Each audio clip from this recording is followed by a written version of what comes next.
Amigos, vamos falar um pouquinho hoje de um assunto muito importante. Claro que todo assunto que se aborda na igreja é importante, mas esse daqui faz necessário.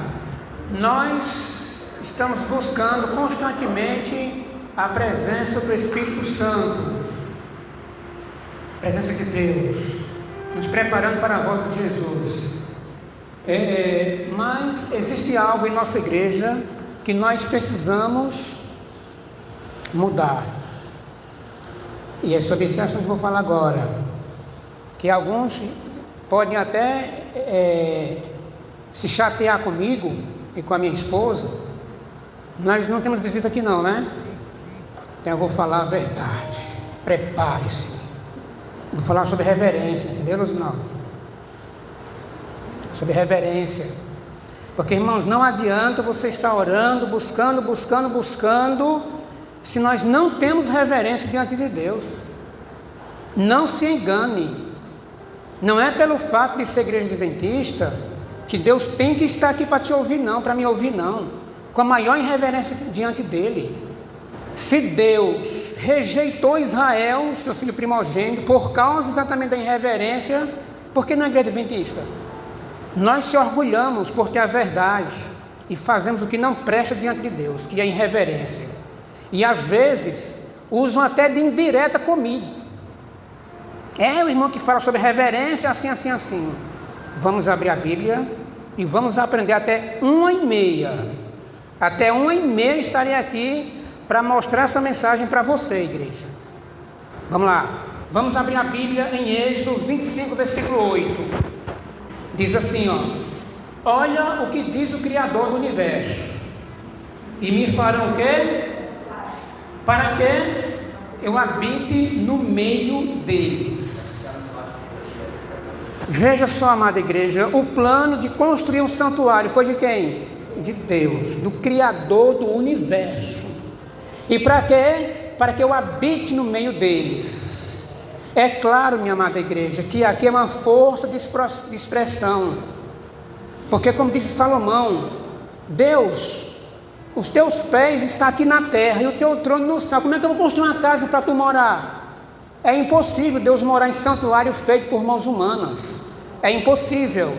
Então quando Deus disse, faça um santuário para que eu possa habitar no meio de vocês, ou seja, Deus está dizendo assim, faça uma casa de oração para que vocês possam me adorar na beleza da sua santidade. Nós precisamos entender isso, liderança, diáconos, jovens. Nós viemos a essa casa não é para ter encontro de amigos, não, é para adorar o Criador.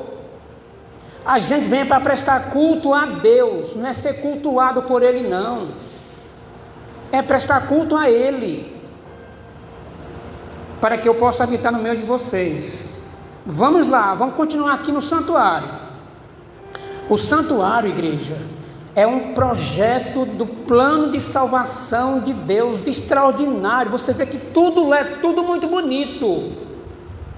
Lá não tinha coisinha fraquinha não, era de ouro, eram os móveis de ouro. A coberta tinha, me parece, 3 ou 4 tipos de coberta, cada qual da mais finíssima. As colunas eram feitas de madeira de acácia, que parecia ferro, que o cupinho não devorava. O melhor para Deus.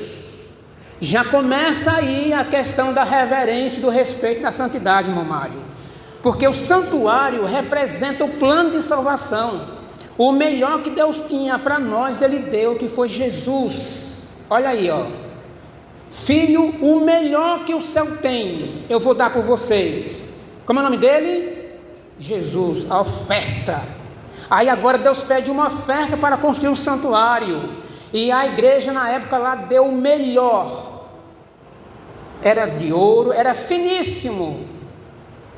Aí hoje nós fazemos um apelo à igreja para colocar um ar-condicionado. Aí tem pessoas que dizem, para que ar-condicionado? É só para os empresários vir. Nós temos que dar o melhor para Deus. O melhor. Qual o melhor que tem? O que nós temos de melhor para dar para Deus? Por exemplo, vamos fazer um cartaz para programação. Nós temos o banner, que custa o valor X, e nós temos de papel, que é bem mais simples, bem mais barato de papel. Esse é o melhor para Deus? Alguém uma vez me disse, irmão, façam assim, assim, não faz de papel, irmão, o melhor para Deus. Se eu posso dar o melhor, porque eu vou dar mais ruim. Não, mas é só uma vez, é o melhor para Deus. Então a história do santuário nos ensina tudo isso, amada igreja. Se o Pai me deu o melhor para a minha salvação, que foi Jesus, por que eu vou dar o mais ruim que eu tenho? Isso é covardia, isso é mesquinhez. Deus não está atrás de esmola, não. Deus quer o melhor. Aí você pode lembrar, e aquela viuvinha lá? A viúva deu o melhor que ela tinha. O melhor que ela tinha. Se ela tivesse um vaso de alabastro, como aquela mulher que lavou os pés de Jesus, ela tinha dado também. Então a gente vê dois extremos, uma pobrezinha e uma rica. Todos deram o melhor que tinha. Aquela mulher economizou o máximo para lavar os pés de Jesus. E aquele ladrão que estava lá, que era tesoureiro, disse, por que isso? Tanto dinheiro, dá para a gente guardar e dar aos pobres. Mentira, ele queria colocar no bolso. E Jesus disse, o que ela está fazendo é para o meu sepultamento. O melhor para Deus, já começa por aí. Portanto, comissão, jovens, líderes, quando for feito um apelo, vamos fazer isso para a igreja, pense, o meu melhor para Deus.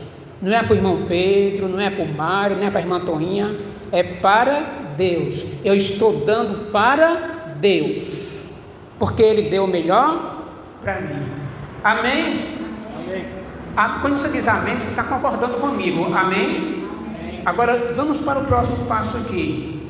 E Jesus afirmou assim, ó, onde estiver 2 ou 3 reunidos em meu nome, ali estou no meio dele. Olha que presença maravilhosa, a presença de Deus.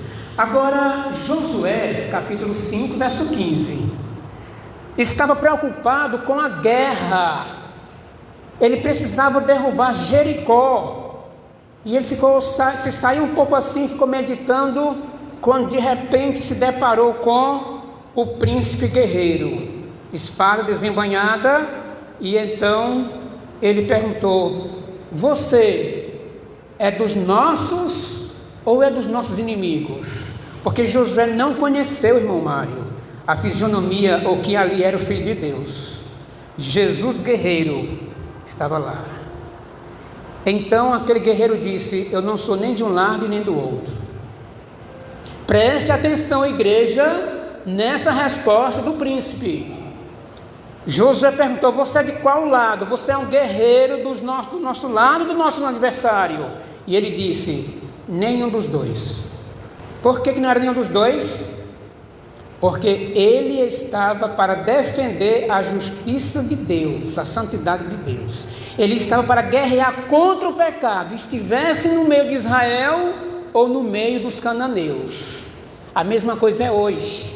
Deus está lutando contra o quê? O pecado, esteja onde estiver. Na igreja adventista do 7º dia ou lá no mundo, Ele está para guerrear contra o pecado.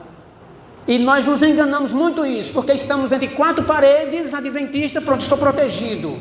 Você é protegido estando com o sangue de Jesus marcado na sua testa. Esse é o sinal, disse Deus, olha, eu vou passar, eu vou destruir todos os primogênitos. Pegue o sangue do cordeiro e coloque nos umbrais das portas. Porque se não tiver, quando passar o anjo da morte, vai destruir todos. Mas Senhor, tu não sabe que naquela casa mora israelita, por que esse sangue? Entendeu, igreja? Porque não basta ser israelita, trazendo para nós, não basta ser adventista, é preciso ter o sangue do cordeiro lavando a sua alma, amém? Porque senão, quando vier o anjo da morte, tenha plena certeza, seremos consumidos tanto quanto os mundanos. É preciso ter cuidado, amada igreja, em relação a isso. Essa mensagem aqui é importante para esse momento. São 365 dias de clamor para que possamos alcançar a plenitude de Cristo. Amém? Então, Josué 5, verso 15 diz assim, ó: então disse o príncipe do exército do Senhor a Josué: descalça os sapatos dos teus pés, porque o lugar em que estás é o quê? Santo. E assim Josué fez. Porque Josué fez uma pergunta: tu queres que eu faça o quê? Olha como é importante a reverência. O príncipe não pediu para ele se ajoelhar: se ajoelhe diante de mim que eu sou teu Deus. A primeira coisa que o príncipe pediu foi reverência.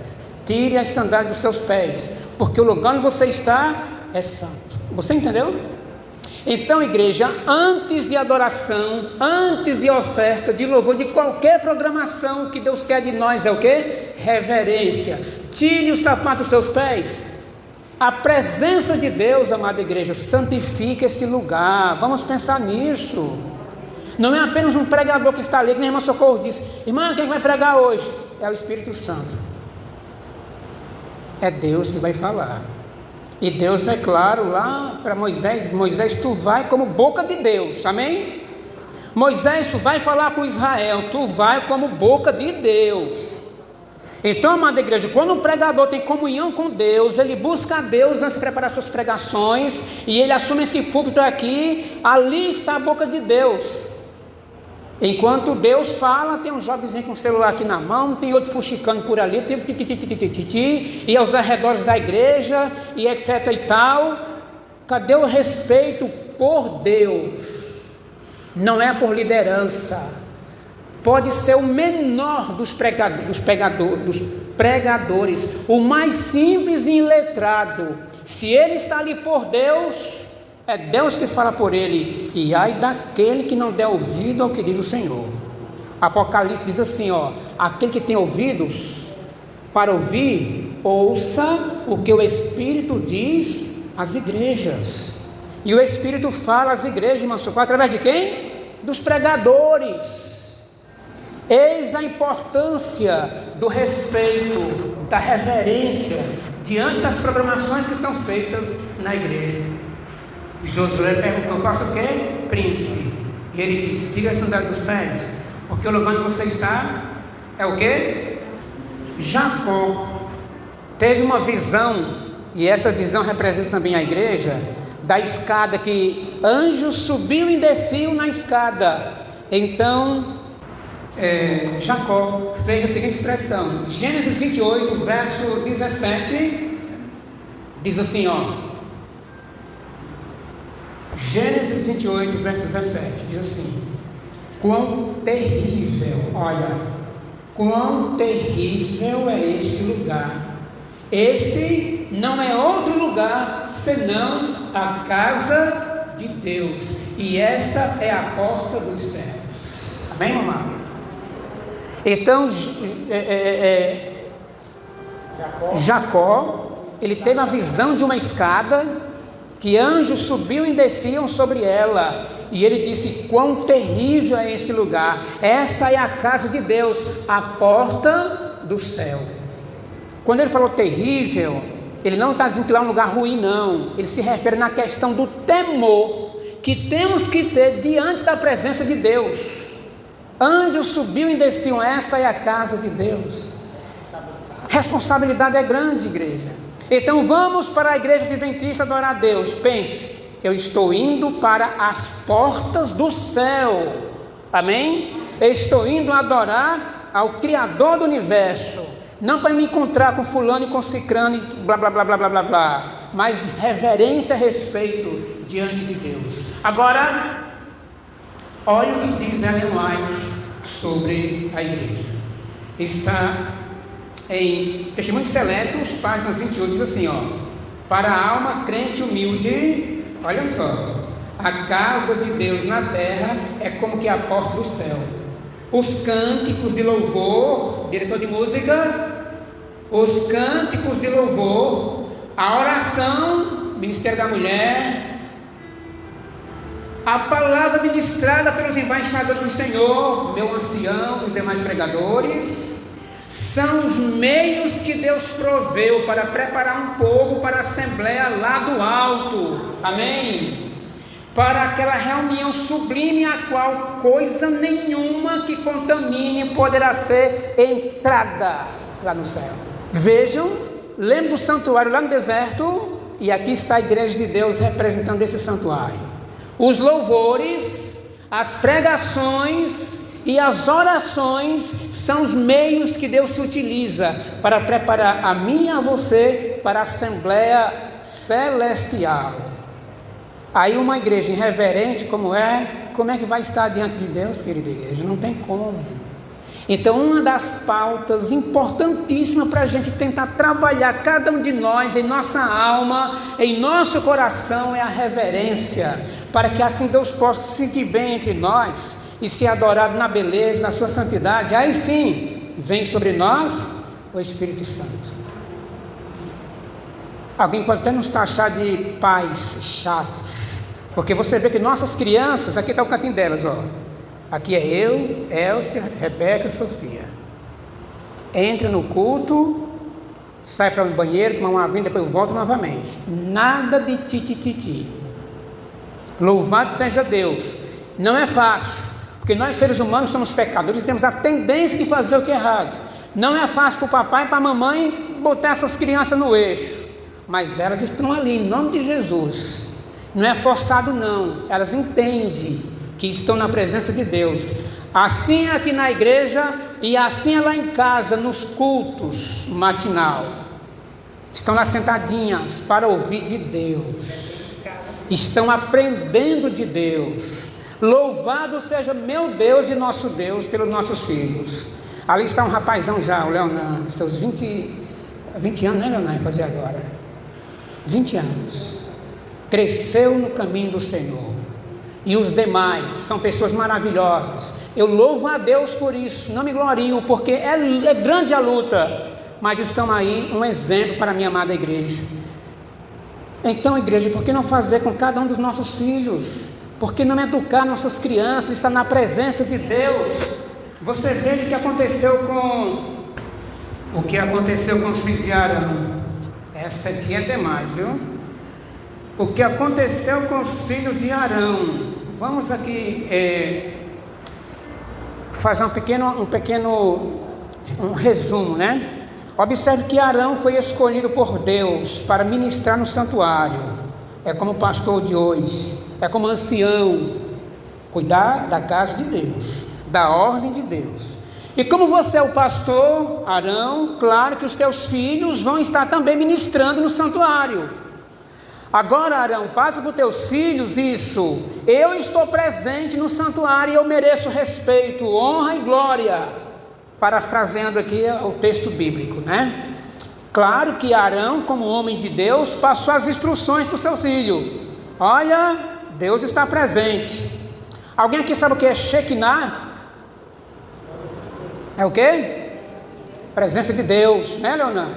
Lá no santuário, no lugar santíssimo, lá tinha a Arca da Aliança e em cima no teto o Shekinah, uma luz gloriosa, 24 horas por dia sobre a Arca da Aliança, representando a presença de Deus.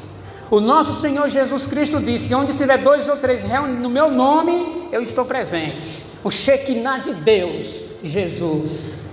Aí os filhos de Arão, tudo bem, vamos cuidar direitinho, né? E eles tinham a missão de acender o candelabro. Pegava fogo lá do altar e acendia o candelabro, representando os 7 Espíritos de Deus, como diz em Apocalipse. Então, em um belo dia, os dois estavam no mundo, bebendo, se embriagando. Aí eles pensaram assim: olha, mano, vamos fazer o seguinte, vamos acender o candelabro antes do tempo, porque nós estamos embriagados aqui, chapados, depois vamos estar caídos, vamos não aguentar. Pegaram fogo estranho, que não era do altar. Vamos lá, acender o candelabro. O que aconteceu com eles? Amada igreja, de Deus não se zomba. Você já pensou, irmãos? Filhos de Arão. Deus poderia ter passado a mão na cabecinha dele. Não, é os filhos de Arão. Deixa. É a Irmã Socorro, é a Cida Expedito, deixa o bichinho, ele é um bom pregador. De Deus não se zomba, igreja. Deus não faz acepção de pessoas. Ele luta pela sua santidade e pela sua justiça. Seja santo porque eu sou santo. É o que Deus clama constantemente, através das pregações, das leituras da Bíblia, do espírito de profecia. E por que agimos? Será que Deus mudou? Ellen White pergunta: por acaso Deus não é mais o Criador do universo, não é mais o soberano? E por que tratamos Ele como as pessoas tratam Baal, com irreverência e desrespeito? Hoje em dia, as pessoas vão ali para frente de todo jeito, com palhaçada, com anarquia, com irreverência. A gente clama por respeito e continua a mesma coisa. Às vezes a própria liderança debocha de você, porque você procura botar as coisas no eixo e nada acontece. Tu quer saber por quê? Porque a ira de Deus, que se acende contra essa irreverência, ela esbarra na pessoa de Jesus Cristo. Amém? Jesus está entre a ira de Deus e nós. E quando o Pai decide fulminar a igreja pela sua irreverência, Jesus diz: Pai, espera mais um pouco. Mas é chegado o momento, igreja, que isso vai acontecer com todos os que desrespeitam a santidade divina. Esse santuário aqui foi construído, não foi com dinheiro do governo, não. Foi com dinheiro santo. Diz a Bíblia: trazei todos os dízimos à casa do tesouro. Dinheiro santo. Foi construído para adorar o Criador do universo. Então, quer queiramos ou não, essa casa pertence ao Criador do universo. E Ele merece respeito. Está chegando o momento, igreja, em que Jesus estará voltando. E o apóstolo Pedro disse que o seu juízo vai começar, não é pelo mundo, não, Pedro. Não.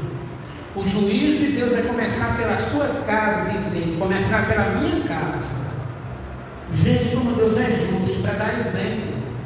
Porque como eu sou pai, por exemplo, como é que eu vou dar isso no bíblico? Educar as pessoas nos caminhos de Deus, se eu não educo nem a minha própria casa? Que exemplo eu estou dando? Então assim é o papai do céu. Eu vou chamar a terra a juízo, diz o Criador, mas vou começar pela minha casa. Então, igreja, essa foi a